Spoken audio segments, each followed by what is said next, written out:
Hello everyone, welcome back to my channel. आज मैं अपना फर्स्ट डे ब्रेसेस एक्सपीरियंस आप सभी के साथ शेयर करने वाली हूँ। फ्रैंकली बोलूँ तो ब्रेसेस का पहला दिन मेरे लिए बहुत ही ज़्यादा स्कैरी था। एंड वैसे तो ब्रेसेस इंस्टॉलेशन वाले दिन मैं बहुत ज़्यादा खुश थी एंड हैप्पी थी कि ये मेरे आज ब्रेसेस इंस्टॉल होने वाले हैं, बट थोड़ी बहुत नर्वस भी थी, बट इतना तो चलता है। तो उस दिन हुआ क्या, मैं डॉक्टर के पास गई, उन्होंने मेरा ब्रेस इंस्टॉल किया, सारे प्रोसेस काफ़ी स्मूथली हुए। फिर उसके बाद टीथ काफ़ी हैवी लग रहे थे। कुछ घंटों तक तो माइल्ड पेन था, बट टाइम के साथ पेन बढ़ता जा रहा था। एंड बस मुझे बहुत हैवी लग रहे थे अपने टीथ कि हाँ, मैंने ऑब्वियसली दांतों में कुछ मेटल सा है और एक प्रेशर पड़ रहा है, वहाँ के जो टिश्यूज़ है वो टेंस हो गए हैं, जिस वजह से हमें दर्द फील होता है। एंड पेन जो होता है ना, वो दर्द ऐसा था कि वो दांत दर्द वाला दर्द नहीं था। वो जैसे हम लोग बहुत खट्टी चीज़ें खा लेते हैं तो हमारे टीथ कैसे शॉर हो जाते हैं, मतलब पूरे पूरे हम जब बाइट करते हैं या बोलते हैं अचानक से और टीथ का एक साथ कांटेक्ट होता है, तो उस टाइप का फ़ील हो रहा था। बट ब्रेसेस में कुछ ज़्यादा ही फ़ील हो रहा था, जो दर्द दर्द टाइप का फ़ील हो रहा था वैसा। एंड उस दिन बाइट करने का या कुछ खाने का तो भूल ही जाना चाहिए, क्योंकि बहुत मतलब आप कुछ चबा भी नहीं सकते ना कुछ।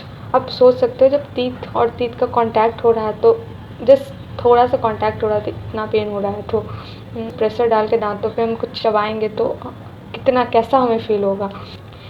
एंड उस दिन ना लिप क्लोज़ करने में भी काफ़ी प्रॉब्लम होती है। लाइक हम लोग ऐसे बंद कर उस टाइम, मतलब आपको प्रेशर डाल के अपने लिप को बंद करना होता है, कि याद करना होता है कि हाँ, मुझे लिप भी बंद करना है, क्योंकि वो बंद ही नहीं होते। मतलब अब जब तक याद रहेगा कि हाँ, मैंने लिप को बंद रखा है तो तब तक ठीक है, वो खुद खुल जाता है। मतलब लिप क्लोजिंग में बहुत प्रॉब्लम होती है कुछ महीनों तक, फिर उसके बाद सही हो जाता है। पहले तो ऊँचे थे बहुत, एंड लिप क्लोज़ करने में भी काफ़ी प्रॉब्लम होती थी, और थोड़े से फुलर लिप भी हो गए थे, लग रहे थे कि मैंने कुछ अंदर डाला हुआ है, मतलब अजीब सा लगता था चेहरा उस टाइम।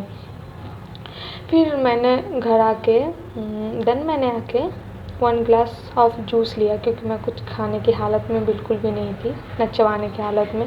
तो मैंने जस्ट लिक्विड फॉर्म में 1 ग्लास जूस लिया। एंड जूस पीने के बाद मेरे प्रीमोलार का एक ब्रैकेट ब्रोक हो गया। जब ब्रैकेट ब्रोक हुआ तो पॉपअप टाइप का साउंड हुआ था, तो मुझे कोई आइडिया नहीं था कि ऐसा भी कुछ होता है। तो मैं रिलैक्स हो गई, मैंने चेक किया, बट मुझे कुछ समझ में नहीं है कि ये क्या है। तो और वो ब्रैकेट ब्रोक हुआ था, वायर नहीं, तो उस वजह से वो दिख भी नहीं रहे थे, क्योंकि प्री मोलार का था, साइड में था। और एंड मेन बात ये है कि मुझे कोई आइडिया भी नहीं था कि ऐसा कुछ होता है। तो मैं जस्ट रिलैक्स हो गई। एंड कुछ घंटे बाद मेरे फ्रंट टीथ का और एक ब्रैकेट ब्रोक हो जाता है। तब मुझे पता चला कि एक्चुअली मेरे साथ हो क्या रहा है। एंड हाँ, मेरे जब ब्रैकेट ब्रोक हो गया ना, उसके बाद मुझे पेन फील नहीं हो रहा था। एंड फिर मैंने डॉक्टर को कॉल लगाया, डॉक्टर से मेरी बात हुई। डॉक्टर से बात करते करते मेरे केनहाइन का और एक ब्रैकेट ब्रोक हो जाता है। फिर लाइक मैं लिटरली, मुझे रोने का मन कर रहा था। माइंड में बहुत सारे थॉट्स आ रहे थे कि क्या मेरे टीथ कभी सही नहीं होंगे, मतलब बहुत सारी नेगेटिविटी आ गई थी उस टाइम पे।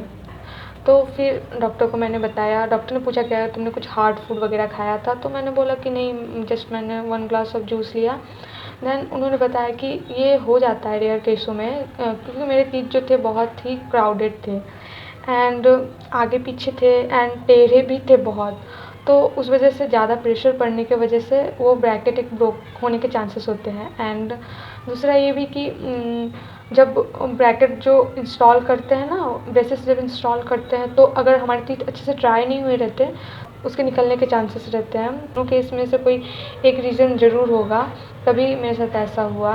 और फिर मैंने गूगल भी चेक किया था, तो गूगल पे मुझे 1-2 रिव्यू वगैरह मिले थे कि हाँ, ऐसा हो जाता है। तब मैं थोड़ी बहुत रिलैक्स हुई कि हाँ, चलो ठीक है। एंड सबके टीथ अलग अलग होते हैं, एंड बॉडी सबके टाइप अलग है, सबका पेन अलग होता है। तो ज़रूरी नहीं कि सबका मेरे साथ ऐसा हुआ तो सभी के साथ ऐसा हो। फिर डॉक्टर ने 2 दिन बाद का मेरा अपॉइंटमेंट रखा, एंड उन्होंने मेरे ब्रोकन ब्रैकेट्स को फिक्स किया। एंड मैंने कोई पिक्चर्स वगैरह नहीं लिए उस टाइम के, क्योंकि मुझे कोई आइडिया नहीं था कि मैं यूट्यूब पे आके ऐसे आप सभी के साथ अपना एक्सपीरियंस शेयर करूँगी, इसीलिए मैंने एक भी पिक्चर्स वगैरह नहीं ली। एंड उस टाइम मैं बहुत डर गई थी। एंड बस इतना कहना चाहूँगी कि मैं ये वीडियो अपना एक्सपीरियंस ये सब इसीलिए शेयर करती हूँ ताकि मैंने जो फेस किया, जितनी मैं डरी, जितना मैं नर्वस हुई उस टाइम, आप लोग अगर इसको देख लो तो ना हो, क्योंकि वो एक टाइम था जब मेरे ब्रैकेट ब्रोक हो रहे थे और बहुत सारी नेगेटिविटी मेरे माइंड में चल रही थी। बट आज है मेरे टीथ पूरे स्ट्रेट हो गए हैं, बट सेट होना बाकी है। एंड अगर फर्स्ट डे को ऐसा कुछ किसी के साथ हुआ है तो प्लीज़ कमेंट करके मुझे भी बताएं। एंड मैं एक बात बताना चाहती हूँ कि लोग अक्सर पेन किलर लेते हैं, वायर टाइटनिंग होते हैं तो पेन किलर ना लें, बिकॉज़ उससे ना हमारे जो टीथ का जो मूवमेंट होता है वो थोड़ा सा स्लो हो जाता है, तो इस वजह से ना लें। जितना हो सके आप गर्म पानी में नमक डाल के उससे कुल्ला करें, वो बेस्ट रेमेडी है, मतलब उससे अच्छा और कुछ नहीं है। आपको तुरंत रिलीफ मिलेगा एंड लॉन्ग टर्म के लिए भी अच्छा रहेगा। तो यही था। एंड मेरा एक्सपीरियंस सुनने के लिए थैंक यू।